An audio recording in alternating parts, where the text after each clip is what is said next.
Hello दोस्तों, आप सभी का स्वागत है हमारे यूट्यूब चैनल आशीष जीके अकेडमी पे। तो आज हम लोग मॉडल पेपर 6 देख रहे हैं।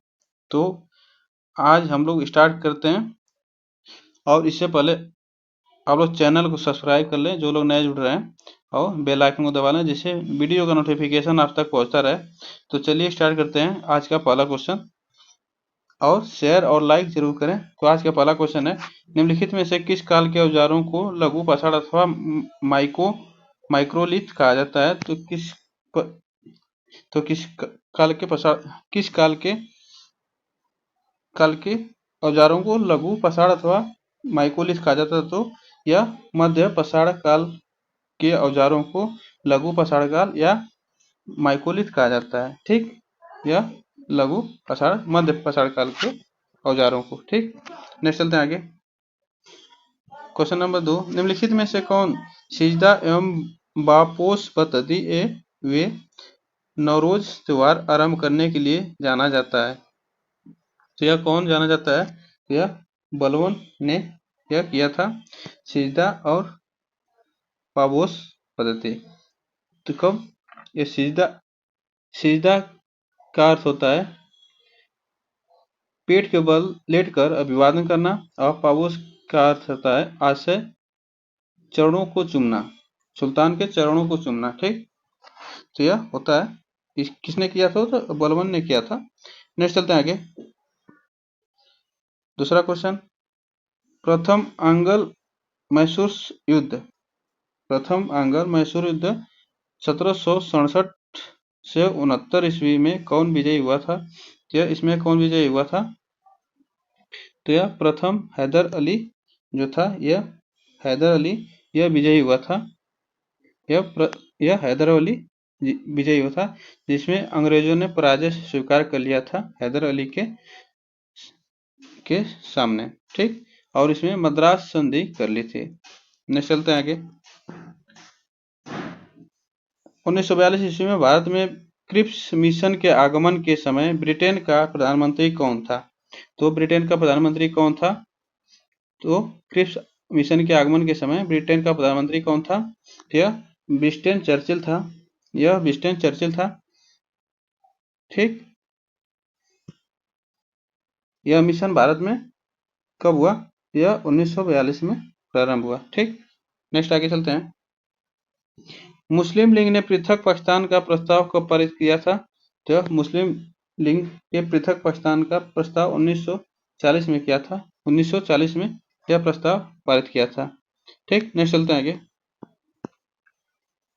भारतीय राष्ट्रीय आंदोलन से प्रश्न है, किस स्वतंत्रता आंदोलन के समय अरुणा आपस अली एक भूमिगत गतिविधि प्रमुख आयोजन किया था? तो किस आंदोलन के समय? तो आपको बता दें, तो किस आंदोलन के? अरुणा आसफ अली। तो यह कब हुआ था? तो 1942 में हुआ था। यह कब हुआ था? 1942 में भारत छोड़ो आंदोलन के समय हुआ था। ठीक, यह भारत छोड़ो आंदोलन के समय यह अरुणा आसफ अली एक भूमिगत गतिविधि प्रमुख आयोजक थे। ठीक, नेक्स्ट चलते आगे। मुस्लिम लीग व भारतीय राष्ट्रीय कांग्रेस के बीच राजनीतिक गतिरोध को दूर करने के लिए CR फार्मूला किसने बनाया था? तो CR फार्मूला किसने बनाया था? तो यह CR फार्मूला कौन बनाया था? तो यह C राजगोपालाचार्य ने यह CR फार्मूला बनाया था। यह CR फार्मूला यह बनाया था। ठीक, नेक्स्ट चलते हैं आगे। वायसराय की कार्यकारिणी परिषद में नियुक्त पहले भारतीय कौन थे? नियुक्त पहले भारतीय कौन थे? तो यह कौन थे? तो यह पहले सत्येंद्र प्रसाद सिन्हा थे, पहले नियुक्त भारतीय। ठीक, नेक्स्ट आगे चलते हैं।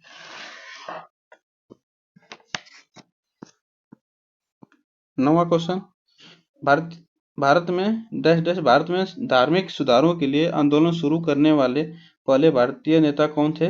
तो यह पहले भारतीय नेता कौन थे? तो भारत में यह राजा राम मोहन राय थे। यह राजा राम मोहन राय थे, जो 1772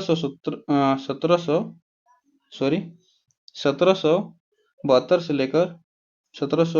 लेकर 1833 तक 1833 ईस्वी तक हुआ। ठीक है, यह समाज सुधारक थे। ठीक, समाज सुधारक थे कौन? राजाराम मोहन राय। राजाराम मोहन राय। नेक्स्ट चलता है आगे। 1919 में किनकी गिरफ्तारी पर लोग जलियांवाला बाग में इकट्ठा हुए थे? तो किनकी गिरफ्तारी में, तो यह बता दें, डॉक्टर सतपाल और सैफुद्दीन किचलू के गिरफ्तारी में, या जलियांवाला बाग में जो लोग प्रदर्शन कर रहे थे उस पे, इसमें जो लोग प्रदर्शन कर रहे थे तो वहां अंग्रेज जो था जनरल डायर, तो वह लोगों पर गोलियां चलवा दिया। यह कब हुआ था कांड? तो यह 13 अप्रैल को हुआ था। 13 अप्रैल 1919 में हुआ था। 13 अप्रैल 1919 में यह जलियांवाला कांड हुआ था।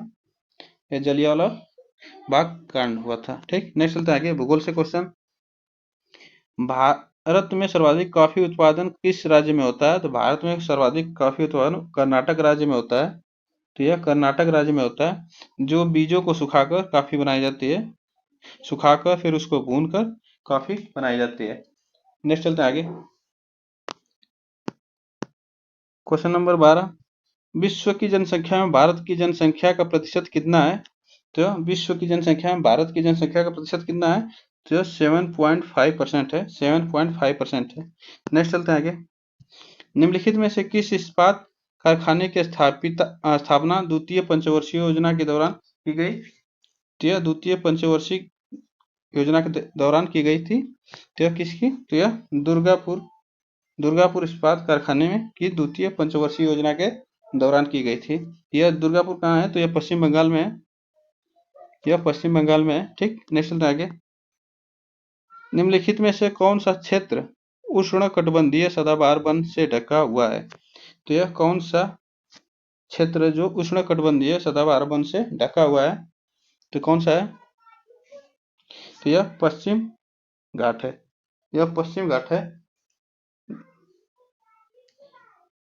नेक्स्ट चलते हैं आगे। किस देश ने वर्ष 1914 में जापानी स्टीमर कामागाटा मारू के प्रवेश के लिए मना कर दिया था? तो यह 1914 में जापानी स्टीमर। ठीक, तो कौन सा ऑप्शन होगा इसमें? तो किसने मना कर दिया था? तो यह कनाडा ने मना कर दिया था। यह कनाडा ने मना कर दिया था। नेक्स्ट चलते हैं आगे। नेक्स्ट आगे।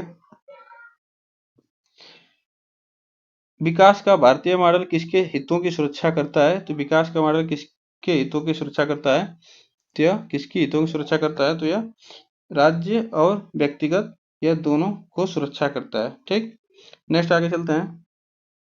विनिवेश का अर्थ है, विनिवेश का अर्थ है, तो क्या होगा? विनिवेश का उद्यमों में सरकारी भागीदारी का घटना। उद्यमों में सरकारी भागीदारी घटना, ऑप्शन नंबर ए इसमें सही है। नेक्स्ट चलते हैं आगे। दक्षिण एशियाई क्षेत्रीय सहयोग संघ सार्क की स्थापना कब की गई? तो यह सार्क की स्थापना कब की गई? तो कब की गई थी? तो यह 1985 में की गई थी। 1985 में की गई थी। नेक्स्ट चलते हैं आगे। श्रमिक की उत्पादकता बढ़ने पर निम्नलिखित में से क्या घटित होती है? तो यह क्या घटित होती है? तो यह आपको बताएं, प्रतियोगी फर्मों की अधिक पूंजी के प्रयोग के लिए प्रेरित किया जाएगा। ठीक, यह ऑप्शन नंबर सी इसमें सही है। नेक्स्ट चलते हैं आगे। आयकर अधिनियम के अंतर्गत इनमें से कौन सा एक आय का स्रोत नहीं है? तो यह कौन सा एक आय का स्रोत नहीं है? तो यह कृषि एक आय का स्रोत नहीं है, और इसमें अन्य स्रोतों से, पूंजीगत लाभ से, गृह संपत्ति से, ये सब आय का स्रोत है। नेक्स्ट चलते हैं आगे। संविधान से। भारतीय संविधान का मैग्ना कार्टा किसे कहा जाता है? तो भारतीय संविधान का मैग्ना कार्टा किसे कहा जाता है? तो यह मूल अधिकार को मैग्ना कार्टा कहा जाता है। यह मूल अधिकार को मैग्ना कार्टा कहा जाता है। यह 12 से 35 अनुच्छेद में दिया गया। नेक्स्ट आगे चलते हैं। भारतीय संविधान के किस अनुच्छेद में आपातकाल का प्रावधान है? तो आपातकाल का प्रावधान किस अनुच्छेद में है? तो यह तो यह अनुच्छेद आपातकाल का तो अनुच्छेद 352 में, अनुच्छेद 352 में अखिल भारतीय सेवाओं के सृजन की शक्ति किससे प्राप्त है? अखिल भारतीय सेवाओं के सृजन की शक्ति किससे प्राप्त है? तो यह किसे प्राप्त है? तो यह संसद को प्राप्त है, यह संसद को प्राप्त है। नेक्स्ट चलते हैं आगे। इनमें से कौन सा कारक नहीं है जो भारतीय संविधान के निर्माण में योगदान देता है? तो यह इसमें कौन सा संविधान भारतीय निर्माण में योगदान देता है, कौन सा नहीं है? तो कौन सा नहीं है? तो यह औद्योगिक क्रांति, जो यह कारक है जो भारतीय संविधान के निर्माण में योगदान देता है। ठीक, नेक्स्ट चलते हैं। लोकसभा में सत्ताधारी दल का मुखिया इनमें से कौन होता है? तो सत्ताधारी दल का मुखिया कौन होता है? तो यह प्रधानमंत्री होता है, यह प्रधानमंत्री होता है। नेक्स्ट चलते हैं आगे। 26 क्वेश्चन। सोडियम बाइकार्बोनेट का साधारण नाम क्या है? सोडियम बाइकार्बोनेट का साधारण नाम क्या है? यह खाने का सोडा या बेकिंग सोडा, यह सोडियम बाइकार्बोनेट का साधारण नाम है। ठीक, नेक्स्ट आगे चलते हैं। निम्नलिखित में से कौन सा एक लोहे का अयस्क है? तो कौन सा एक लोहे का अयस्क है? तो यह लौह उल्का जो है यह एक लोहे का अयस्क है। ठीक, नेक्स्ट आगे चलते हैं। अल्बर्ट साबिन को डैश डैश विकसित करने के लिए जाना जाता है। तो अल्बर्ट साबिन को विकसित करने के लिए जाना जाता है तो क्या? तो यह अल्बर्ट साबिन क्या दिए थे? तो यह पोलियो का टीका दिए थे, यह पोलियो का टीका विकसित करने के लिए जाने जाते हैं। नेक्स्ट चलते हैं आगे। Question number 29। Question number 29। आपतित किरण आपतन बिंदु पर डैश डैश और परावर्तित किरण सभी एक तल में होते हैं।